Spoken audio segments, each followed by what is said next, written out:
Okay, everyone. I'd love to welcome everyone back for yet another Wildlife for You online class.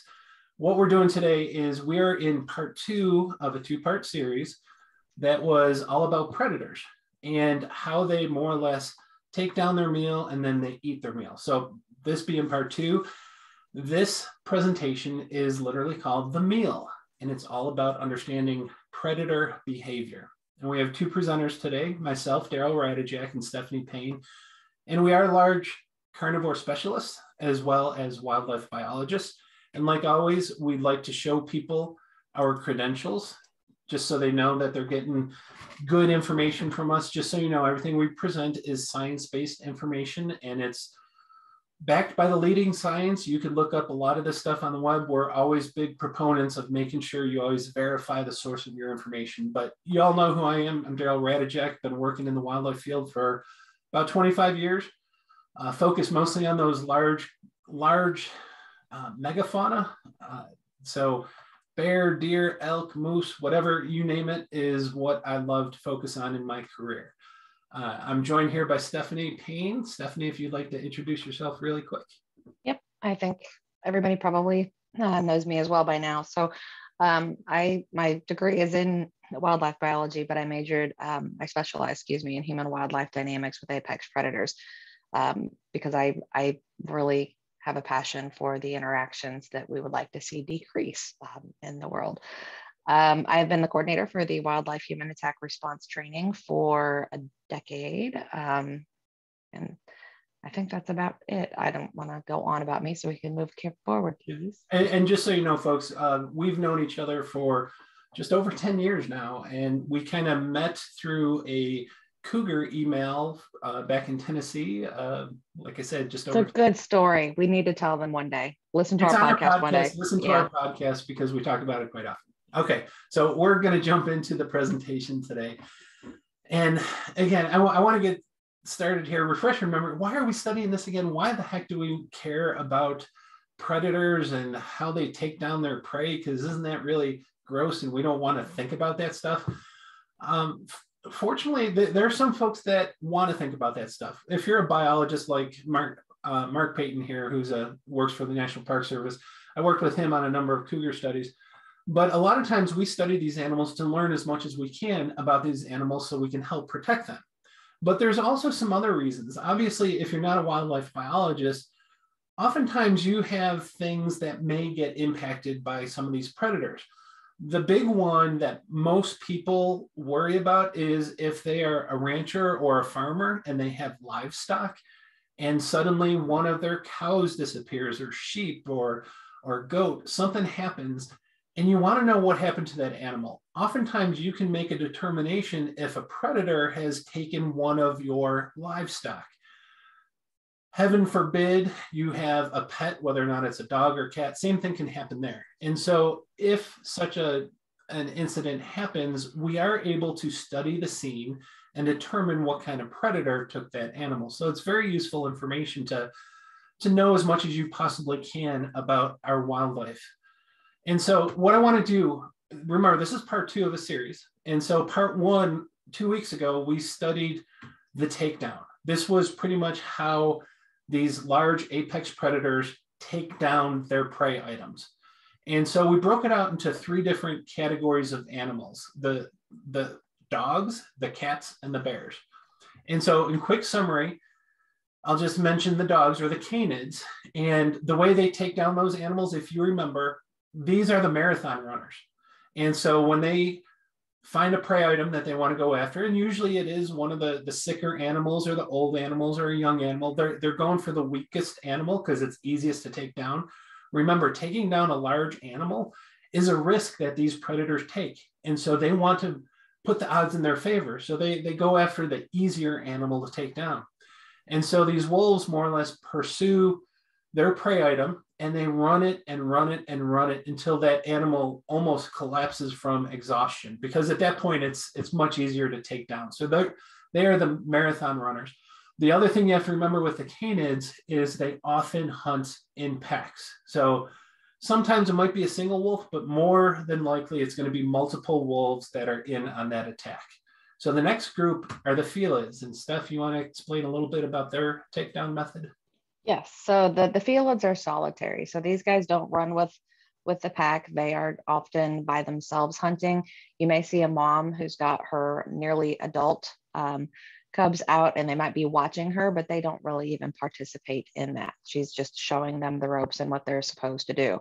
But these guys are primarily, they go for two elements. One is that they're ambush, and the second is that they sprint, and that's part of being in the ambush. So they're going to lay in wait and be focused on their prey until that prey gets in a range that they can get to quickly. They need to close that gap, and they need to close it as quickly as possible.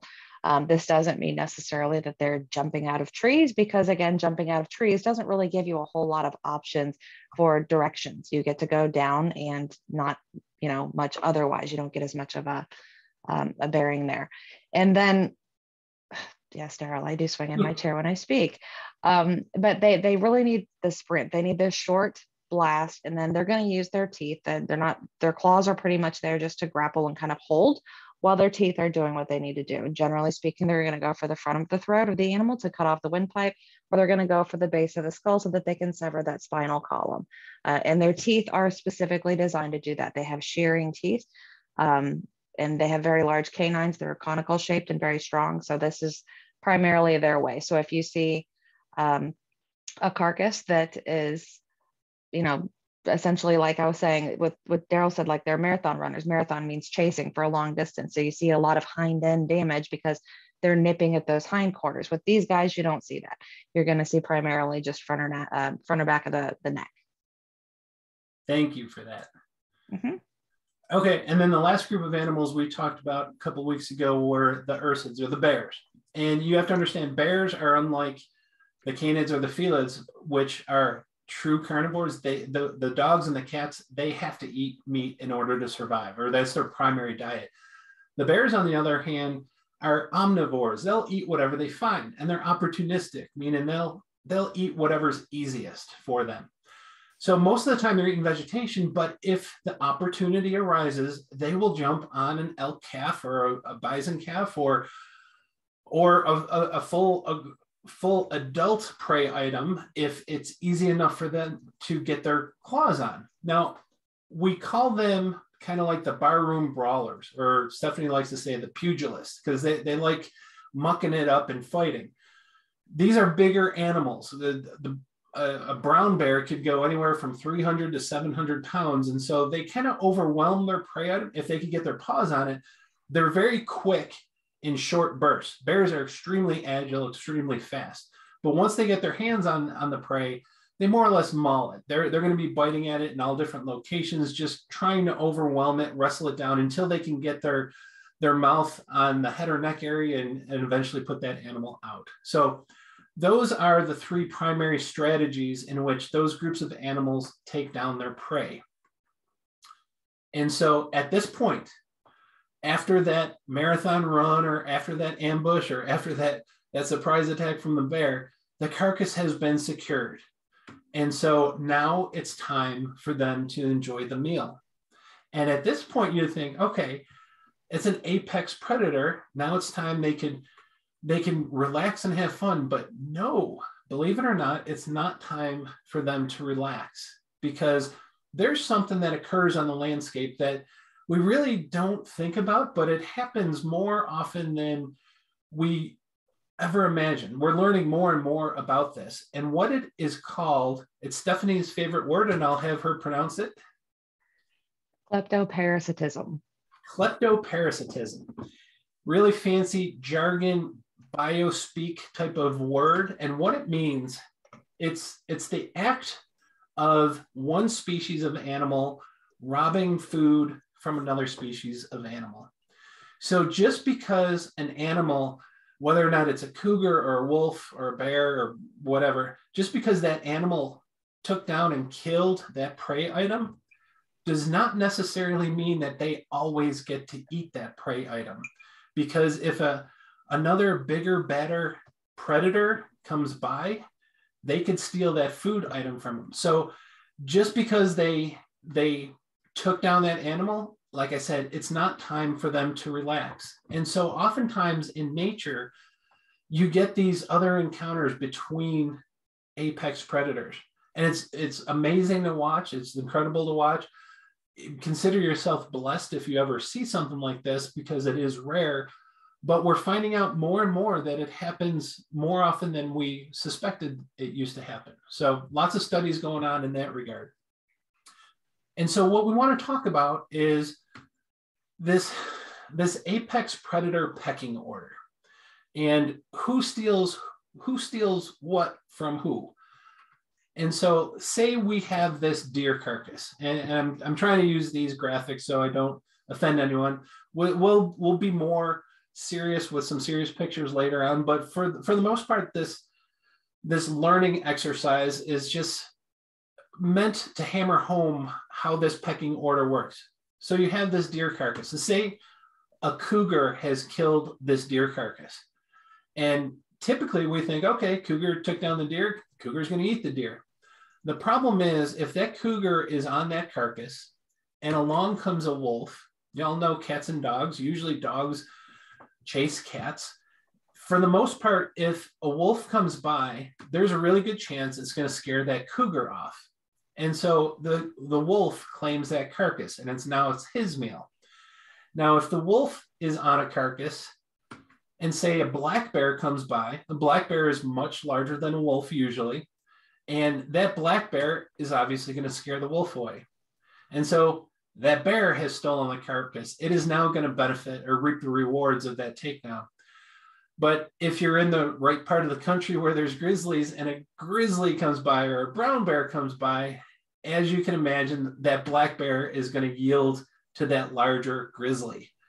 And so you think, going all the way up the chain, the grizzly is like king of the hill here. But then you get this guy coming back who's getting a little cocky. And you know what he does? He brings his friends along. So you could have a pack of wolves, because remember, the canids oftentimes hunt in pack. If you have one brown bear, one grizzly versus 6, 7, 8 wolves, it's that grizzly that's usually going to back away. Now, having said that, throughout all those interactions between like a cougar and a wolf, just understand that a lot of it depends on the size of the animal.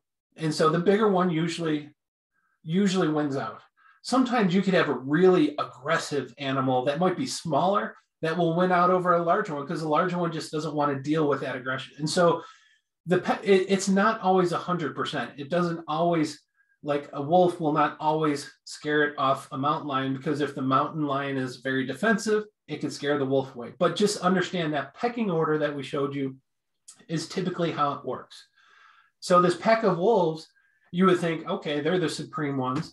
Well, along comes one of these guys, and guess what, folks? This predator can absolutely scare all the wolves away.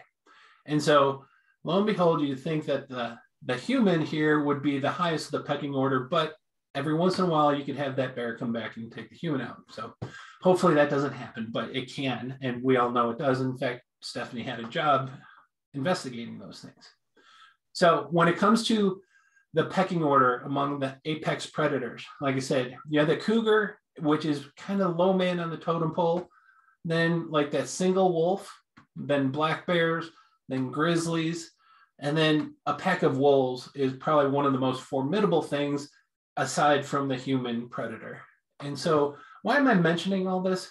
Well, believe it or not, that kleptoparasitism, like I said, it happens more often than we imagine, and it could have some impacts on the landscape. For example, if a cougar needs to kill a large prey item, whether or not it's a deer or an elk or a bighorn sheep, whatever it is, they usually make a kill every 7 to 10 days. But say they make a kill and they don't even get to eat it because they got scared off by a black bear.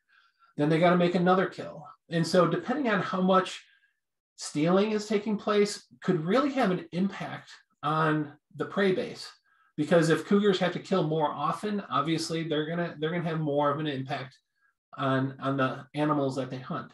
So really interesting. Like I said, we're learning a whole lot more about this kleptoparasitism and how one animal steals food from another animal. So the question is, if that takes place, is there a strategy to prevent your food from being stolen? In fact, I'm gonna ask the crowd this. Type it real quickly into the chat box if you can guess what a strategy is to prevent your food from being stolen. Just in case you need to know, it's down at the bottom in the little chat box. Awesome. Okay, we're going to talk about everything there. But for the most part, y'all saw the hide it or cache it, because oftentimes, and I've visited some kill sites, and when you get there, this is what you find. And it would be easy to miss if you were not looking for it. And what you see here, believe it or not, folks, it's a large prey item that has been hidden or cached. And so one of the things that these predators do is they sometimes cache. It's called caching. But what they do is they hide their prey item, usually by covering up with leaves or twigs. Sometimes they'll even drag it underneath a low-hanging tree or a bush, but they literally go through the effort of hiding it. So the term caching, it literally means for them to store away in hiding or to store it away for future use. Yeah. And so every word that you guys use there, bury it, hide it, cover it up, those are all caching. Yep. Yeah, all mean the same thing, but the act of caching is more or less hiding it away of some fashion or another so you can use it at a later time. Now, having said that, someone, and I don't want to call you out in the chat, but someone mentioned this. So what do you think did this? What predator do you think did this? Ooh, oh my gosh, I am so proud of you guys. Oh, Stephanie, you answered the one. You're not. I'm so proud of you, but okay, there's a couple answers there about feline, human, flood, leopard. James is good. Yeah, jaguar is good. Okay.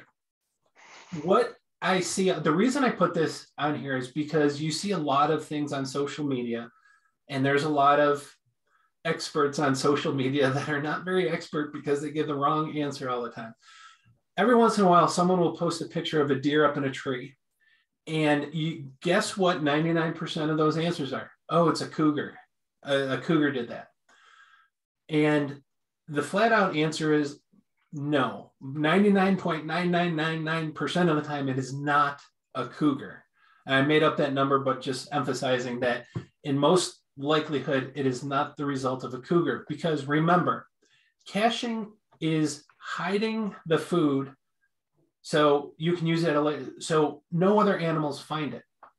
Now, in North America, you have to understand that a cougar has been living in the same geographic range as black bears their entire life.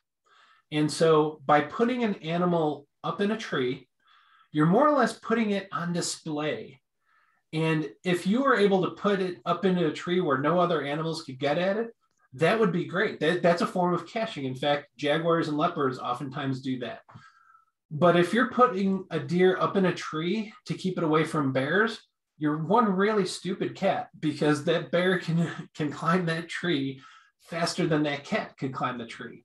And so it has not been documented hardly any time where a cougar has dragged a deer up into a tree. Now, there's been a case or two that they couldn't figure it out, but for the most part, a number of you have got it right, because a flood, if this was anywhere in a riverine system, when that river gets up, sometimes deer die in the flood and they get washed up into trees. We've had pranks where people actually have put them up in a tree. But Stephanie, you want to describe the whole jaguar leopard up in a tree behavior? Not off the top of my head. Sorry, I was paying attention in chat. I wasn't even paying attention. It's more common in those species. In the Panthera, the genus Panthera, leopards, jaguars, they do take their kill up in a tree. Now, you have to understand, in many of those environments, you're looking at like a Serengeti type of situation or jungle situation. There are more predators on the ground that those leopards and jaguars have to deal with. And a bunch of those predators can't climb the trees. African lions can climb a little bit, but not as well as the leopards and the jaguars. And so they have been noted to carry their prey up into a tree, but the cougar, it's not well documented. And I've talked to cougar biologists that have been in on literally, I'm not kidding here, folks, thousands of kills over the course of their career, many biologists, and they have never encountered a cougar kill site that has been dragged up into a tree. It's usually buried under the ground underneath some vegetation. So anything you want to add to that? Sorry about that stuff. No, that's okay. I was just, like I said, I try to monitor the chat so you don't have to. But I think the big thing is what you already mentioned. So we don't have bears in the landscape in that African area. And generally speaking, in areas that are really heavy with jaguars and central, in South America, it's not nearly as much of a thing either. So It is a safer option for them there. Yeah, and I think what most people see, and it's from watching TV, which is a great source sometimes, not all the time, but sometimes, you'll see where it's a leopard that would drag a gazelle up into a tree because you have hyenas to deal with and some of those other things. So that is a good strategy there, but North America, it just doesn't make sense. Okay, so what we're going to do is, just like last week, we're going to go through the 3 families and we're going to talk about how they enjoy their meal. So first off, we're going to talk about, sorry, Peter Brady moment. We're going to talk about the canids. And so when it comes to caching, wolves or other canids, coyotes, they typically do not cache the animal. They don't hide it away or do anything. Primary reason is, like I said, wolves hunt in packs. So when a prey item goes down, that prey item is consumed really quickly, usually within a day, sometimes 2 days, and most of it is a large prey item. But when you have 6, 7, 8 wolves feeding on a carcass, that carcass simply does not last long on the landscape. So there's no reason for that wolf pack to hide it. Keep in mind that other thing, that wolf pack, when you have multiple large animals, they tend not to get pushed off that prey item. So there's really no reason for them to hide that animal. So let's talk a little bit about this whole consumption strategy or feeding. I should have put feeding strategy, but how they consume the meal. Now, understand that wolves, they require a lot of meat. They're true carnivores. They depend on meat and they like fresh meat for the most part. 3 to 5 pounds per animal. That means they're killing a lot of animals. I forget usually like 15 to 20 deer in a year is what the average typical wolf takes. But that varies on location. It varies on the prey item, but they do eat a lot of meat. Now, remember, when that carcass goes down, whatever prey animal that may be, there's going to be multiple animals feeding on that carcass.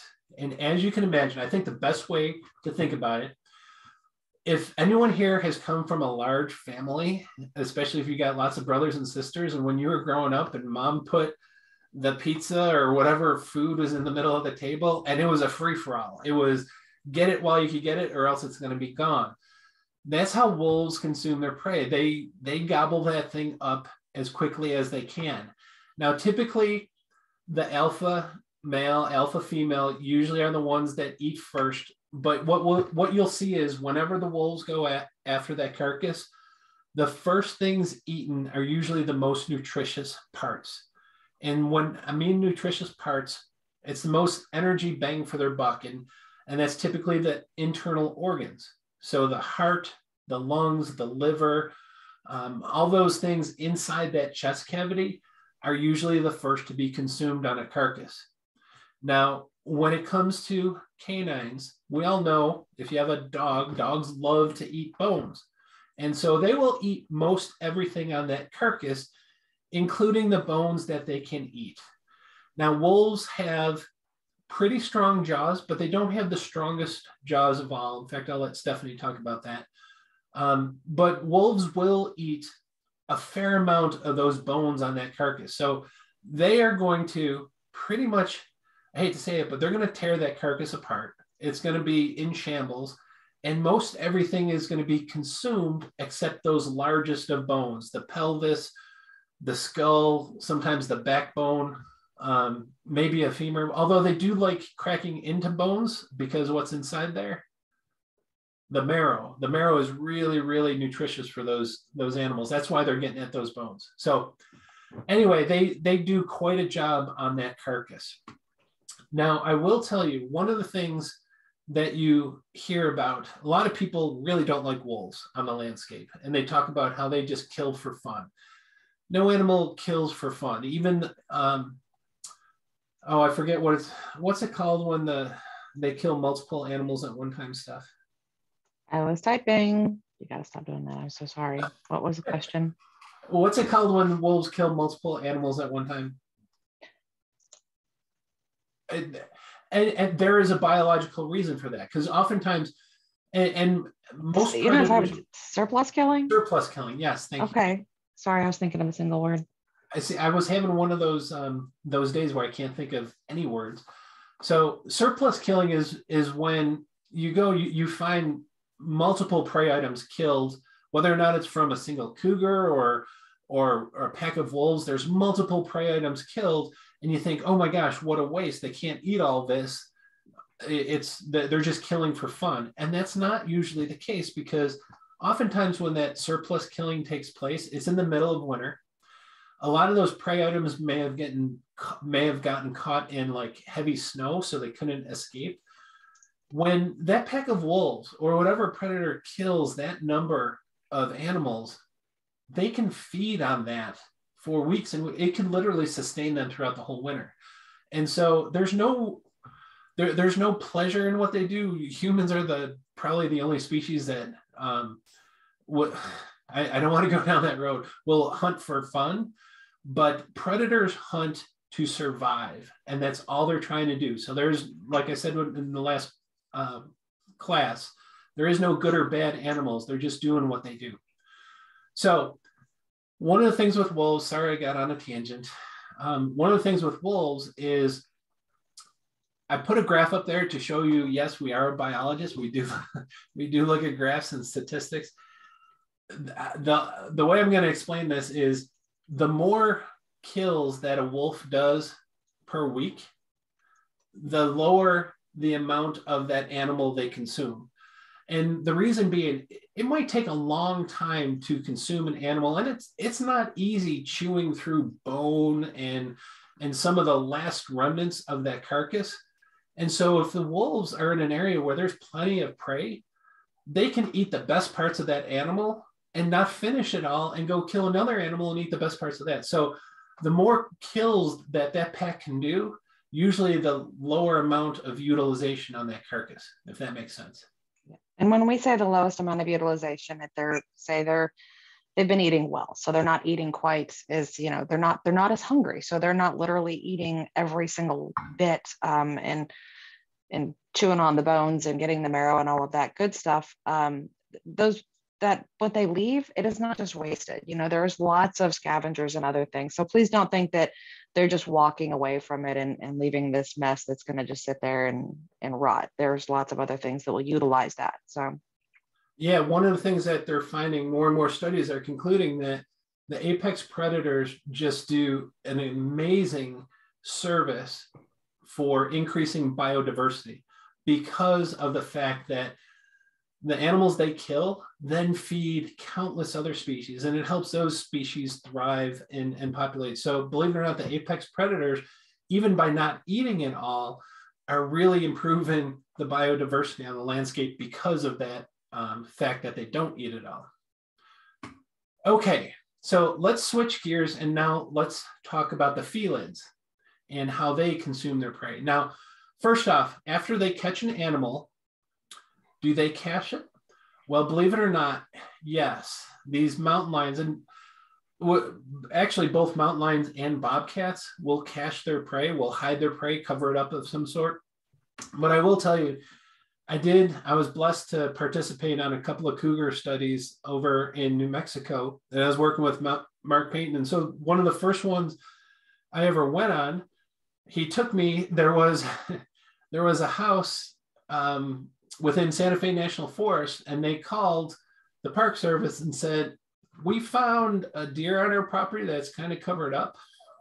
And so right away, we knew it was most likely a cougar kill. So Mark and I and one of the technicians, we went out there to investigate.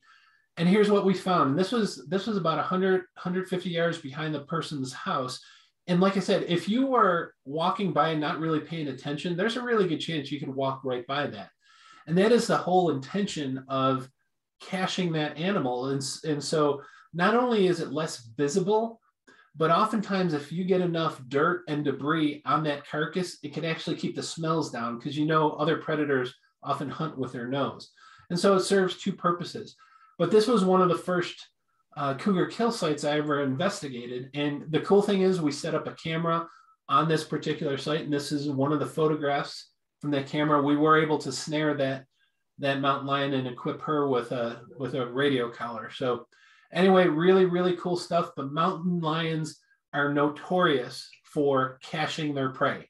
Like I said, they usually will pile up some duff, some dirt, debris, twigs, branches, or they often drag their prey underneath a tree or a bush of some sort to get it out of sight. I will tell you, part of that study that they were looking at the mountain lions, remember, they're ambush predators. And so usually there's cover nearby, because they were within the cover when they ambushed that predator or that prey item. And so it's easy for them. Usually it's less than 100-yard drag. But if you find like an elk, like in the middle of a 1,000-acre field, that's usually not a mountain lion, because remember, they're ambush predators. They need that cover in order to hide, to ambush their prey. So, okay. What about their consumption strategy? And Stephanie, I know you're much better with cats than I am, but if you have anything, just jump in here. But for the most part, a cougar or mountain lion will usually take down a large prey item about every 7 to 10 days. And so they're very efficient, very effective killers. Now, as opposed to the canids, you typically have only one cat that is feeding on that carcass, except obviously if it's a mom with her cubs and she's teaching her cubs how to hunt. Now, when the cubs are really young, mom is still primarily the only one feeding on that carcass. And then she can nurse the cubs until they're able to hunt with her. Now, one of the things that's really cool, in fact, Stephanie, I'll let you describe this, but if you want to explain this behavior. So, yeah, interesting thing first off. So cats, they can't move their jaw side to side. So like when you're eating and you're chewing, you can't move, you can move your jaw side to side in that grinding motion. They can't do that. So generally speaking, when a cat is going in, they pluck a lot of hair, but they do have a tendency to pluck the hair that is near that soft, where the soft belly tissue begins beneath the ribs.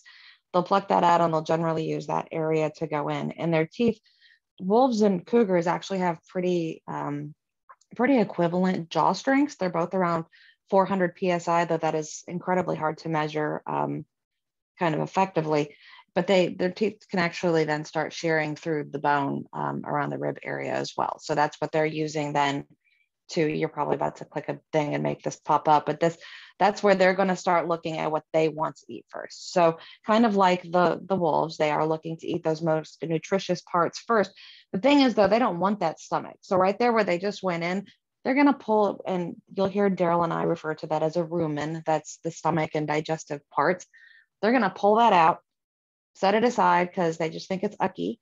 And then they're going to go back and they're going to go for those nutritious parts that are generally within that chest cavity area, the liver, the lungs, the heart, same things that generally speaking, the wolves are going to go for. Awesome. The cool thing with the cougars that we see is they like eating everything, where the canines tend to leave some of those larger bones in the skull and part of that spinal cord.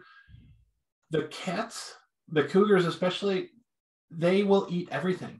And so typically they're going to chew through the femurs, they'll eat the backbone, they'll eat the ribs, they'll eat most of the bones. Oftentimes what you find, they'll even eat parts of the skull. The easier to eat parts of the skull. So like the top of the skull, around the orbital areas, they'll crack into that. They'll chew those bones. they've documented some cougar scat that has bone fragments that are 1 inch by 1 inch in size. So it's not like they're grinding it into a small powder.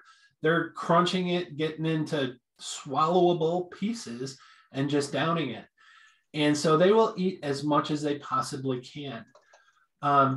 So typically when you find that prey item after a cougar's been feeding on it for maybe up to a week, you're only going to find the largest bone, maybe the pelvis. They don't like teeth. Everyone knows teeth are one of the hardest substances in the body. And crazy enough, oftentimes you just see the ends of the hooves. I don't know why they don't like them, because dogs usually like chewing on hooves, but the cats tend not to eat the ends of the hooves. One of the things I will mention for both wolves, but especially for cougars, is they like fresh meat. So obviously those first couple of days, that's where they're doing most of the consumption of the muscle material. And so they'll eat the internal organs, all the meat off of it. Then when they're lingering on and it's been 4 or 5 days, maybe even up to a week, they're still chewing on some of the bones. But then once most of that's gone, they're going to head out of there. But they really like the fresh meat. If something's been dead for weeks on end, those cats tend not to feed on that thing. Okay, last but not least, we have the big guys, the ursids, or the bears. So you would think that when it comes to caching, since the brown bear is probably the largest, or is the largest of apex predators in the lower 48, they would have no need of caching unless obviously a pack of wolves come by. But believe it or not, bears, both black and brown bears, if they kill an animal, they tend to cache it. They'll cover it up with some type of vegetation. I love this picture because as you can see, it's tiring work. I think he cached a water buffalo. So anyway, it's awesome. And here's the thing, folks. If you're ever hiking in Yellowstone or somewhere in the Rockies and you come upon a freshly mound in the middle of nowhere, let the hair on the back stick around. Let the hair on the back of your neck start tingling, because that's not natural. And so, especially if you see a foot sticking out, hopefully it's not human or anything, but bears tend to cache their prey. But here's the funny thing. There's kind of a reason, but yes, it helps hide that carcass away from other animals, but I'll show you another reason why they sometimes do that. So when you're looking at how bears eat their prey items, first thing to understand, they're not obligate carnivores. They don't eat meat every day. They don't have to eat meat to survive. They can eat berries, grass, nuts, whatever they want. I would almost go as far to say that meat is kind of like a dessert thing for them. It comes along and they're happy to take it and they'll gorge themselves on it, but they don't depend on that meat. And so they're not as picky when it comes to what they're going to eat on that animal. Now, typically when you have a bear, it's going to be one bear feeding on that animal. They don't have a community type of feeding station there. It's one bear that's going to defend that carcass. But one of the reasons, the thing is, bears, they don't care about that fresh meat. Remember, they'll eat anything. They love grubs. They love maggots. So sometimes they'll cache that carcass and think, wow, I can come back anytime I want to come back and eat off this thing. I don't care how old or rotten or moldy this thing gets. I'll just eat it whenever I feel like it. So sometimes they'll cache a carcass and they might not come back for a few days, especially if there's another nearby food source. So it's kind of stored up, and doesn't, like I said, it doesn't matter how rotten that animal gets, the bear will still eat it. Now, when a bear does eat a carcass, especially if it's a fresh carcass, they typically do not do as the canids and the felids.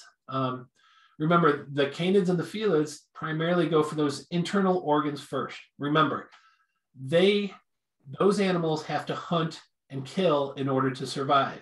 So when they make a kill, they reap the rewards as quickly as they can, because they don't know when the next meal is going to come. Bears, on the other hand, they don't have to kill an animal in order to survive. Like I said, it's kind of like a luxury meal for them. And so oftentimes the bears, they'll start at that hind end and eat. The buttocks is where there's a lot of really good muscle groups in there. That's where the steaks and everything are. So they're going to eat there and pretty much just work their way up the carcass. And so they enjoy doing that. They tend not to eat everything like the canids and the felids. So they tend to leave more of the bones behind. Now, Stephanie, I know your specialty is in this. Is there anything you want to add regarding bears and the consumption of their meals? Or quadrupedal animals? No, Okay. we've covered everything.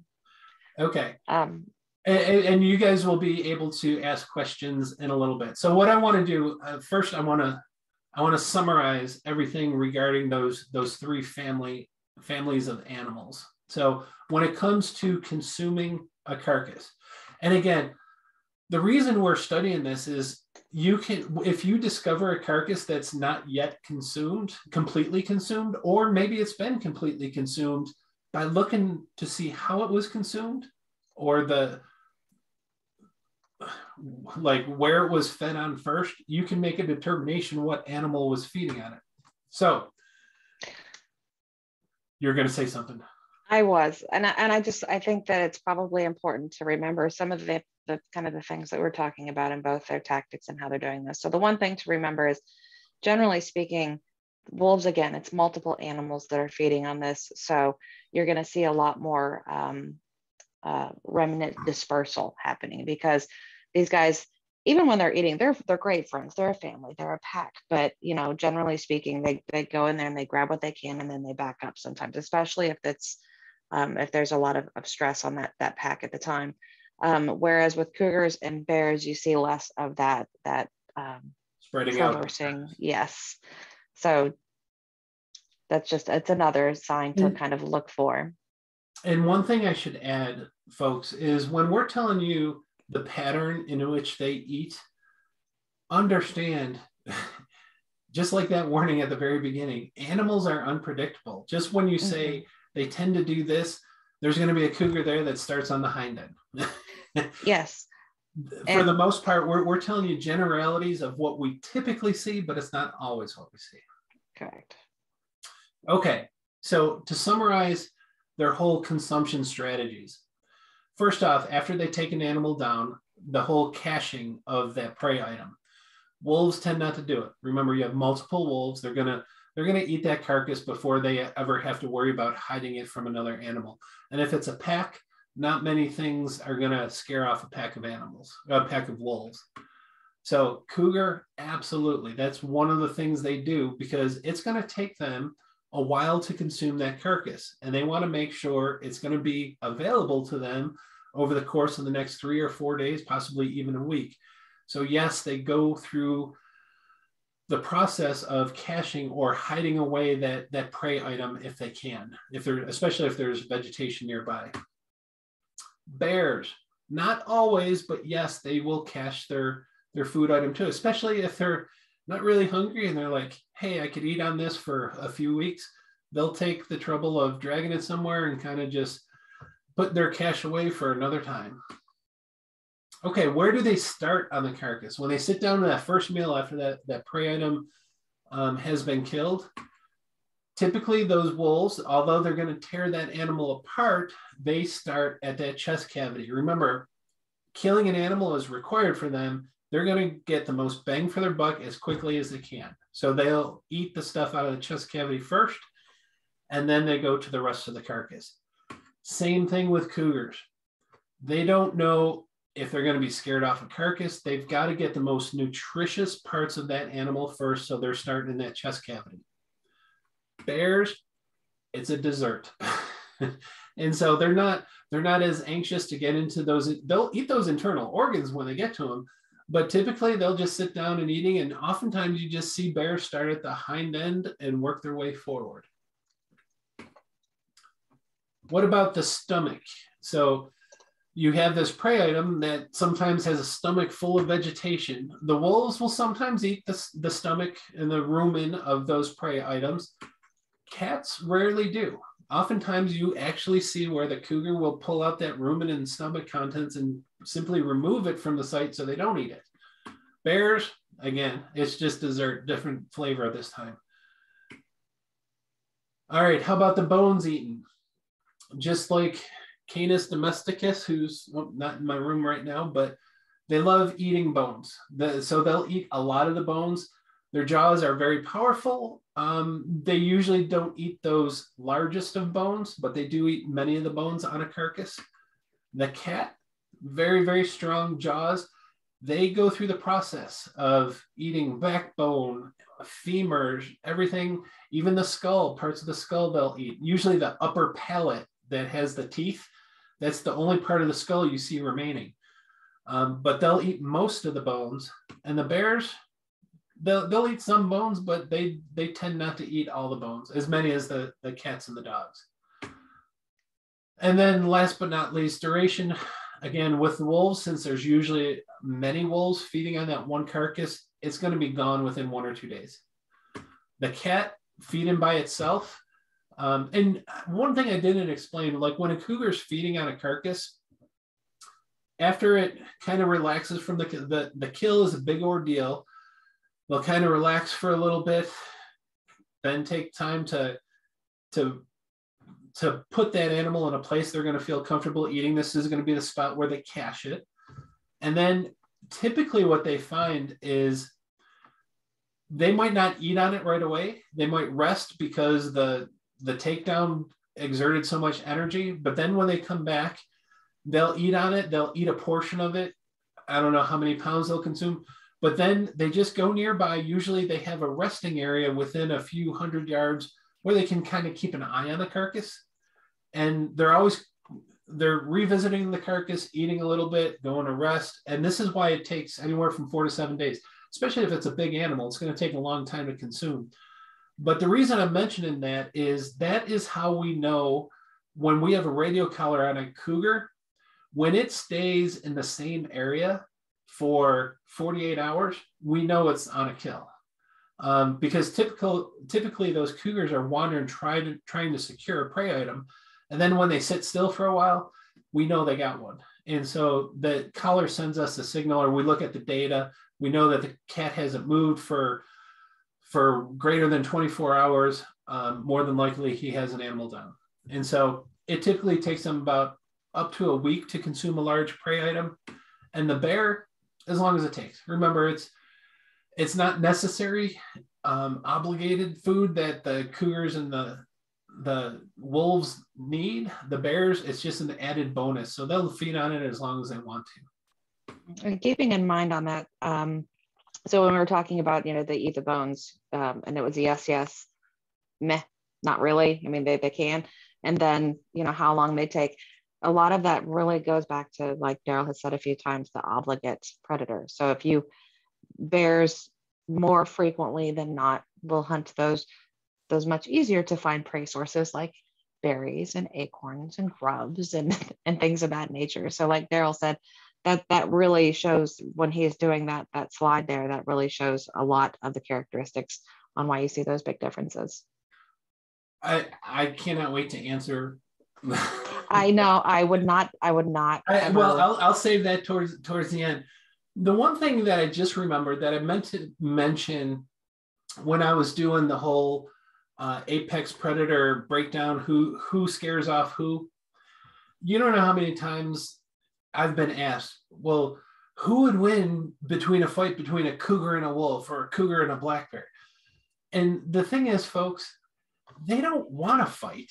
These animals, when they engage in a fight, they're engaging in a fight to secure prey.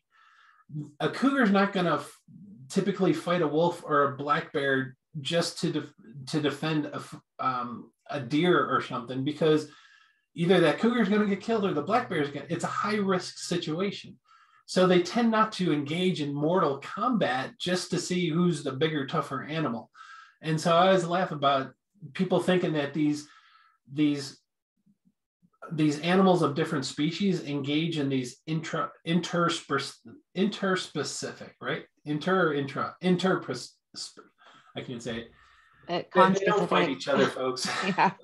So typically, like when one animal approaches another animal, there might be a show, there might be a display of some sort, but one animal is going to back away pretty quickly because the bottom line is they don't want to get injured because then they die. So, okay. So everyone doing good? I used cartoons for the most part, just so I didn't scare anyone away. But I do want to do a little quiz for you. And here is your warning, folks. If you don't like some of these more gruesome pictures, now I'll bid you a farewell and you can get the recording and make sure you stop it at the 52-minute mark, because when we get to the quiz, I'm going to show you some photographs that might be unappealing. So if you're sticking with me, what I'm going to do, I'm going to put up a photo and then I'll give you a clue about the photo, because the hard thing with photos, they're two-dimensional. When you are at a kill site, you can walk around, you can look for sign, you can pick up things, flip things over. You can gather more information. With a two-dimensional photo, I'm going to have to provide a brief description for you. So get your typing fingers on where you could either say, you can either put in cat, dog, or bear. So this first scene, this is actually a photo of, it's more of an, it's an attack scene that's pretty much spread out everywhere. And so the animal is pretty much dismembered and gone. Very good. Yes, so wolves, if they take a prey item down, like I said, picture that family, a big family with not a lot of food on the table. You're just grabbing what you can just so you could get a bite to eat.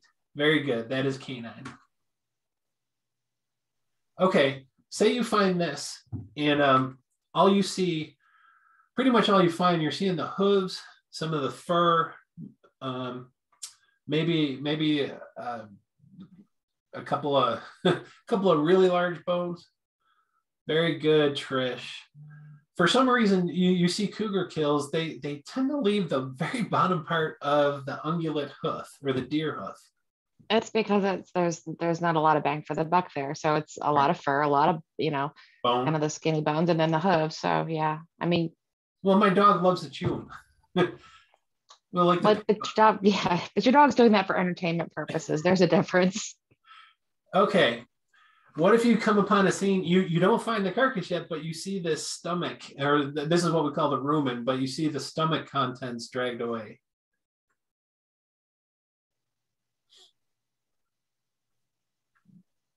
Try again, Irene. Very good.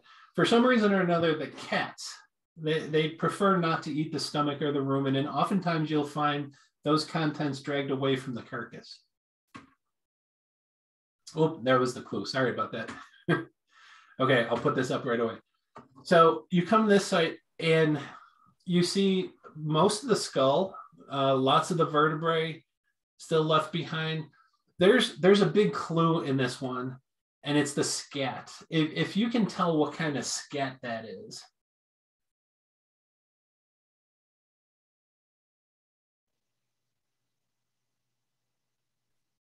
Good guesses with bears, because and I understand why you're saying bears, because you see a lot of the bones remaining behind. Believe it, if you know scat, it looks very much like dog scat. This is actually a wolf kill site.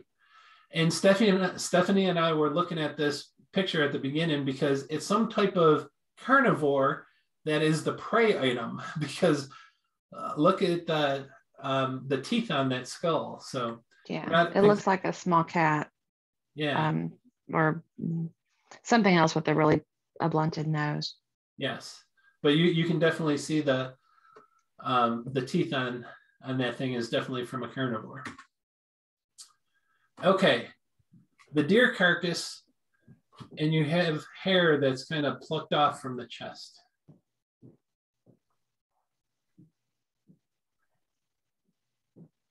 Very good. Good job.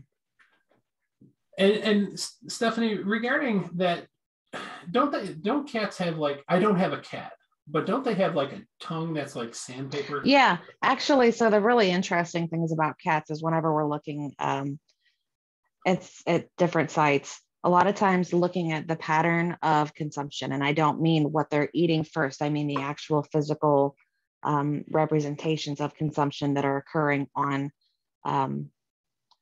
the what we're looking at is the two things we look at to determine pretty easily that it's cat is, again, that really clean shearing motion that you see. I mean, it's just like a pair of scissors. But then in addition to that, instead of having kind of a lot of gouges, they do a lot of their consumption by licking. I mean, if you guys have had your house cat lick you, their tongues, you find a rare cat who doesn't have a, yes, exactly. So they have a it's like sandpaper. If you ever look at one, a close-up picture, which I recommend that you Google, they have extraordinarily rough ridges on their tongues and their buds, so that they can literally, they lick the meat and it goes into their mouth like it's, yep, food. So yeah. Okay, so you guys nailed this one. Very, very good. Okay, this is tough to see. So the clue here is pretty much all that's remaining is there was a couple of molars that this person found, and there was some hair at the site. So let me ask you one question to help everybody out. Is this stuff all in one general area, or did you find it kind of spread out? Paul Glasser, who took this picture, found it all in one general area. One area, okay.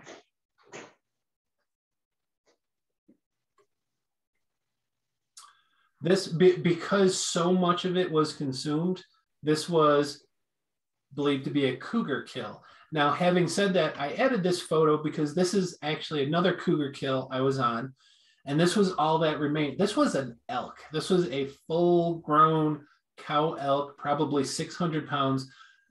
The only part of the skull that remained was that upper palate with the teeth, and you can see some vertebrae and just a couple of ribs.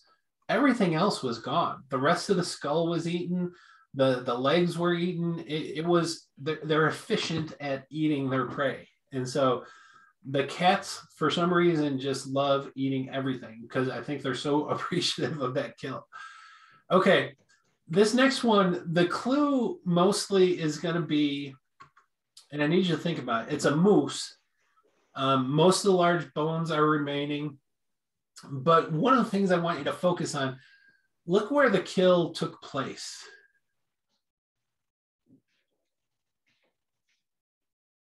I know a lot of people, it's a moose, it's got to be a bear, but remember, and this is actually going back to the last class, those wolves will run an animal down until it's exhausted. And I don't know why, but oftentimes they will run and they think they're safe in water. And so a lot of times a pack of wolves will chase a moose or an elk, and they run it. And finally that last stand is oftentimes in a creek or something like that. I don't know what it does to the prey items, thinking that they're safe in the water, but this was actually a wolf kill, and they ended up consuming a lot of it, but you can see not all of that carcass has been eaten. And that's the thing where sometimes the wolves don't consume everything. It depends on how much food is available in that area. So that was a tough one. All right, this one, I will give a free class to anyone who gets this, except Stephanie. So here's a carcass. It's a white-tailed deer. And the key here is the organs and the bones and everything is still intact. So what do you think killed this animal?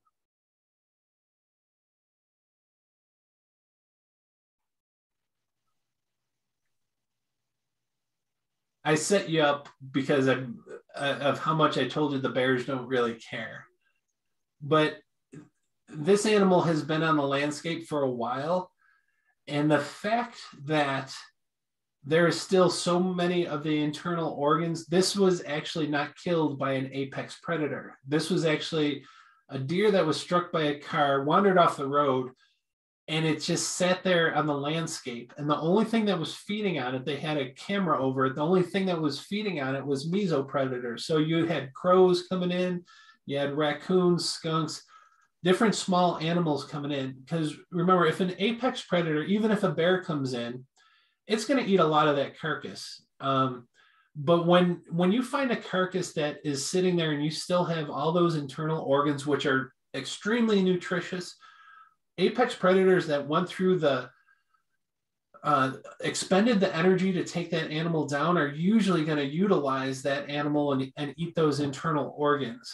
And so that was a trick question. Sorry, I threw that at you, but that animal was not killed by an apex predator. The reason I bring this up, y'all know out west, this whole idea of grizzly bears and wolves and cougars, they kill livestock quite a bit. And many, many states have these programs where if you lose a cow or a sheep or one of your livestock to those large apex predators, whether or not it's a grizzly or a wolf, the state will reimburse the farmer and pay for that head that was lost. And sometimes it might be $1,000 per cow.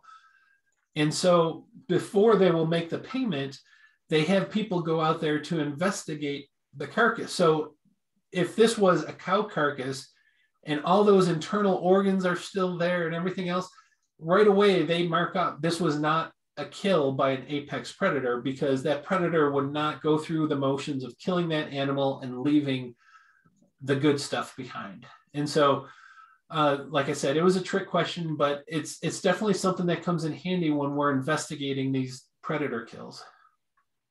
Daryl, there was an interesting question that I actually do not know the answer of.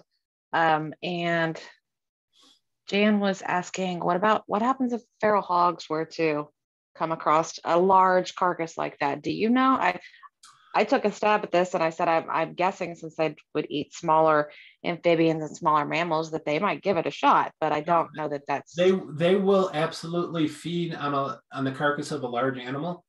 They do not have the grinding power teeth that, say, the cougar or the wolf has, but any soft meat, whether or not it's muscle, internal organs, they will be chewing a lot of that. They will even eat some of the small bones if they break off, but wild hogs will absolutely eat a good amount of a carcass. And so they, being omnivores, they're very much like a bear. They will take it as a treat, eat what their heart's desire is, but they're just not designed morphologically to be like crunching on vertebrae or ribs or anything like that, but they definitely will munch on that animal.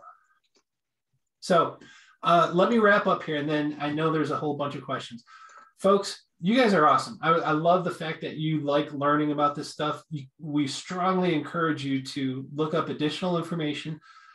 Get on Google, get on whatever search engine you want to get on, find additional information, but make sure you're using credible sources on the web. We strongly recommend universities and some of the state wildlife agencies. There's some conservation organizations that have really good information, but what's the name of the blog we mention all the time as an example? Don't go to Steve's blog. And I think it's Jordan's blog is the one you like to use. Yeah, if Jordan is a self-proclaimed wildlife guy, he might be, but the thing is you can't know for certain. So by all means, make sure you use credible sources on the web. Okay, with that, I'm going to summarize real quick. The last two episodes were fantastic. I love this topic. Knowing feeding behavior, we talked about the takedown, and today we talked mostly about how they consume that animal. It's the first step in identifying what predator took down that animal. The easiest thing to do is just break it into what family, canid, felid, or ursid, cat, bear, or dog. And so it's often difficult to determine between some of the species within those families. One of the things you could do is narrow down the culprit by some of the things at the scene of the crime, so to speak. 2 weeks ago, we talked about claw marks. Today, we talked about them plucking hair, just different aspects that can really clue you in as to what animal did it. And although I didn't talk about it today, remember, know your animal ranges. If you have a cow that gets killed in Georgia, it's probably not a grizzly bear or a cougar or a wolf. It's probably a domestic dog or something like that. So just know that the ranges of your animal, and don't think it's a crazy oddball just because it's the big scary animal. So with that, thank you. You guys are awesome. I'm going to answer all the questions. Got to give credits to the photo people that I borrowed the photos from. Remember, if you want to follow us. We have a website, wildlifeforyou.com, that Stephanie did. Thank you for that stuff. We do have a podcast. I'm sure most of you are aware. We do that on the off weeks of our online classes. And for the most part, if you want to follow us, the best thing to do is follow us on Facebook, or like Stephanie says, the Book of Faces. By all means, please provide comment on that. If you love these classes, if you hate these classes, let us know so we can fix what we need to fix. And so with that, mark your calendars. It's not 2 weeks from today because there's an extra week in March. So it's going to be 3 weeks from today. So it's going to be April 5th. The next class is Bear Encounters. And I'm still waiting to hear back from Kim Delosier because Kim may be leading this class. He's led it in the past, but Kim Delosier is the retired biologist from Great Smoky Mountain National Park. He knows more about black bears than any other person in North America. So Kim may be leading that class, but that will be our next class. We do a lot of these classes, folks. We love doing them. And the reason we do them is, remember, it's your knowledge that often means the existence of wildlife. So with that, I'll stay on here and answer whatever questions, Stephanie, if you want to go to bed. I'm going to in a minute, but I wanted to let you know I addressed them as we were going. But there was one from Trish I did not get a chance to address. I'm going to read it quickly, and then I'm going to remind you that you owe an answer on what about caching in the nose, the glorious nose. Yes. So remember that one. So Trish asked, when you study the leftovers of a cache, do you often see feces of other animals that have been feeding? How else do you know who's been around feeding other than just the animal that's killed it? That is the only one I think I officially did not get to. Yeah. With that, I'll bid you all good night. That is a great question, Trish, because like we said before, we can give you generalities of what we see at the scene of one of these kill sites, and we can make assumptions what animal killed what. You have to understand these kill sites are messy sometimes, especially if that animal, that prey item, has been on the landscape for a week or possibly even longer, because a whole slew of animals has probably come in to feed. So you could have a carcass that was killed by a mountain lion, but then a bear has come in and fed on that because the whole kleptoparasitism, it scared that mountain lion off. And so you're going to have really muddied scenes in which there's multiple evidence for different kinds of apex predators. And so one of the keys to know for certain what animal killed what animal is to get there early, because if it stays on the landscape too long, yeah, you're going to have multiple animals coming in, leaving evidence of their feeding behavior behind. Okay. If you don't mind, Jan, refresh my memory about the question about the nose, the glorious nose. That's all I saw, and I smiled because that's one of my favorite topics.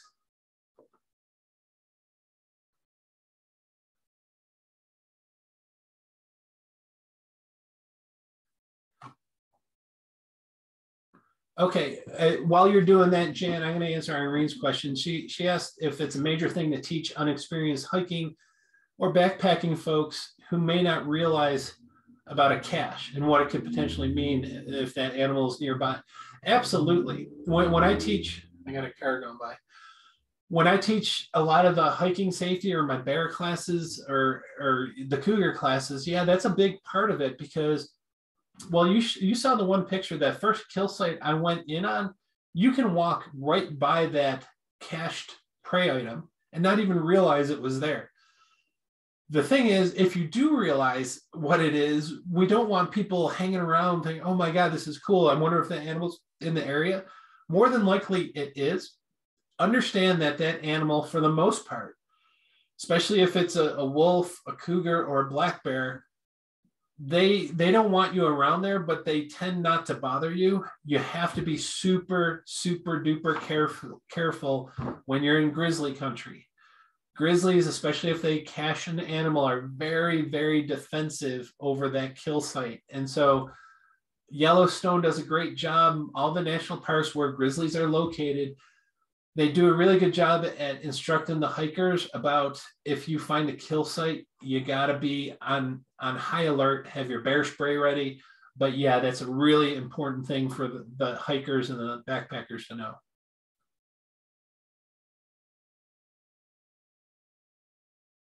Okay, Jan's question about the nose that Glorious knows. I mentioned about when a cougar or something caches an animal, they cover it up with debris. And not only does it cause the visual camouflage that they're trying to cause, but sometimes it will even tamp down the odors coming from that. That does nothing when it comes to bears, because bears have such a crazy good sense of smell that it doesn't matter if you bury it 2 feet deep, they could probably smell it. But what it will do is the amount of aroma that's going up, depending on wind direction and things like that, the more they can tamp down the smells coming up, the less likelihood it's going to drift to an animal that can smell it. So again, it's not going to do much in line of defense against releasing smells. It's mostly for that visual hiding. So an animal walking by might not notice it. But for the most part, yeah, bear can find that. If it smells it, it's going to find it. So, well, hopefully Stephanie answered all the questions in the chat box. I could not get to them, but you guys were awesome. And I thank you so much for sticking with me. I enjoyed this 2-part series. Obviously, predators are high on my list of favorite animals. And so I will, well, let me see if there's any other last questions. Okay, I don't see any more questions. I am going to bid you a wonderful good night, and I hope you can join us on our next webinar. I do know that a number of memberships are expiring. I'll send out one last reminder, but stay tuned for Bear Encounters. It will either be myself or Kim Delosier, and you guys are awesome, and I thank you so very much for joining me tonight. So good night, folks.